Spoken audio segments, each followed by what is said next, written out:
just want to make a video of this.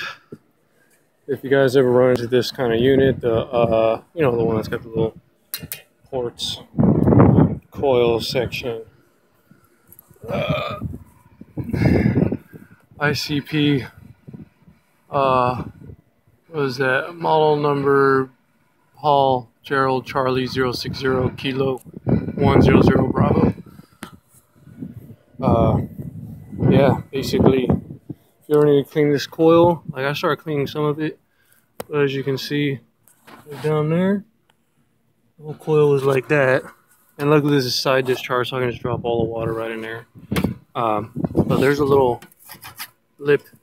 I had to use my grinder to cut off that screw right there. But once you do that, you can just bend the thing back if they don't want to pay for you know, to cut it and clean it. So to make things a little cheaper, I just bent it back. And yeah, got channel locks holding it because you know, one guy on a two-man job is you know, it's pretty popular.